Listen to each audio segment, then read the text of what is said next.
Hey folks, Mike Dawkins from Worldcast Anglers here with your Jacksonville fly fishing forecast for September 21st and 22nd. What a change in the weather we have experienced earlier this week. It rained cats and dogs.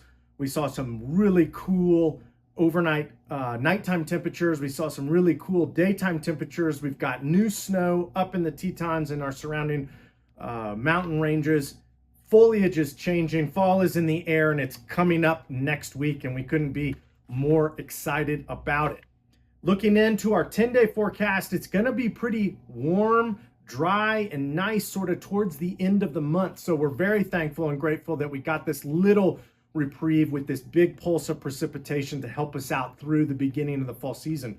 Some areas of the northern watersheds of the Tetons received up to 2 inches. I know we had about an inch and a quarter here in Victor as well as Jackson, but clarity really held on to some of those areas that we were worried about, especially the Snake or some of those tributaries to the Snake.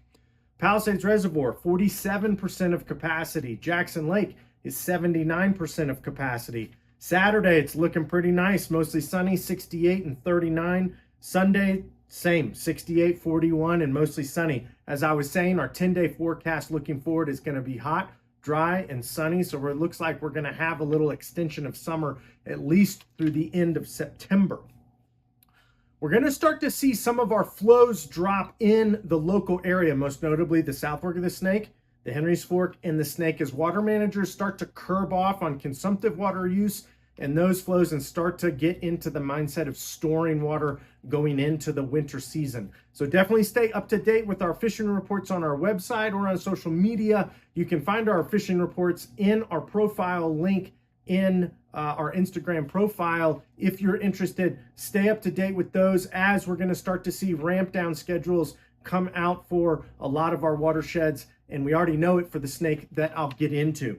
The South Fork of the Snake, 6,130 CFS coming out of Palisades Dam, 6,090 CFS there on the lower river. We've seen substantial drops in the South Fork of the Snake the past 3 or 4 days, as I was just alluding to. But that pulse of water and that pulse of fall weather has really gotten the South Fork of the Snake fishing well again. I will be the first to acknowledge the fishing was quite challenging, and just conditions were just sort of, not that great there at the end of our summer season, but definitely things have turned over. We're seeing a lot of mahoganies. We're seeing a lot of blue-wing olives. We're still seeing some terrestrials and those leftover Classinia stones and mutant stones. So I would concentrate on those dry dropper fishing opportunities during the warmest parts of the day. I would start cruising around some eddy lines, some recircs, and some soft water types, looking for those fish eating those mahoganies and those blue-wing olives.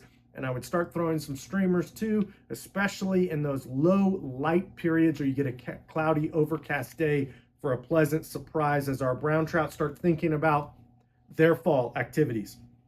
The Teton in Teton Valley, 315 CFS up here by Driggs, 591 CFS there on the lower river.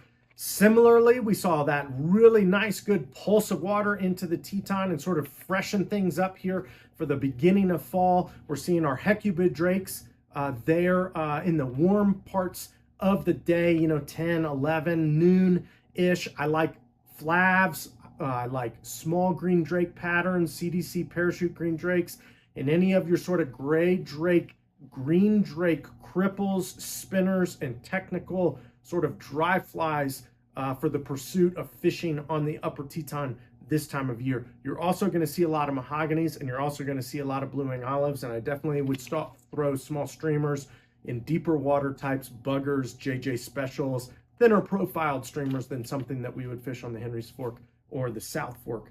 The Snake in Jackson, 1,380 CFS coming out of Jackson Lake Dam, around 3,000 CFS there on the lower river. We saw the Snake really rise and get a little flush, little good pulse of water from that last precipitation event. We saw clarity hold on, which is a good thing. Those can always be, clarity can always be suspect when we get large rain events, especially on the Snake. The ramp down schedule is going to start up here on the 24th of September, ending there around the 27th of September with our flows on the Snake around 200 or 300 CFS coming out of Jackson Lake Dam. So what does that mean for you? If this was me, I would concentrate on all of those floats that I wanted to do on the Snake in the beginning of the fall season, most notably the park and some of those other sections of water that are going to be really hard coming up in October. I'm not saying it's not doable, especially in October, to float dead man's to, moose or some of these other areas. But while we have the flows and the ability to get around, those are the ones that I would concentrate on. Similarly to the South Fork, we're still seeing some okay terrestrial fishing, as well as our mutant Classinia stones, especially when it gets warm, hot, and dry outside. Pair those with a dropper and you'll be pleasantly surprised. Maybe your droppers are a little bit longer than shorter this time of year as you're fishing those slower water types and those deeper water types. Hecubid drakes, once again, as well as mahoganies and blue-wing olives, are going to dominate the bug hatch landscape here for the next couple weeks until we get to the month of October on the Snake. The Henry's Fork, we've seen those flows come down.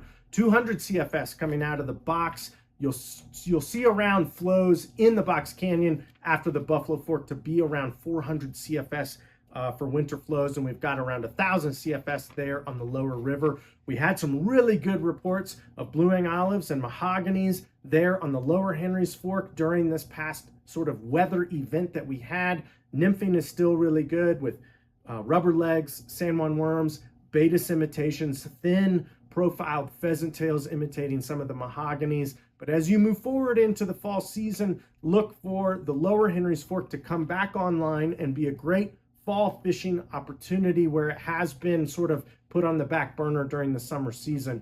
Mahoganies and blue-wing olives are going to dominate your bug hatches up there as well. And then look for the ranch to get a little reprieve from the summer heat and a little push of fresh water. Mahoganies, blue-wing olives, and some of those leftover terrestrials will be your bugs of choice moving into that area.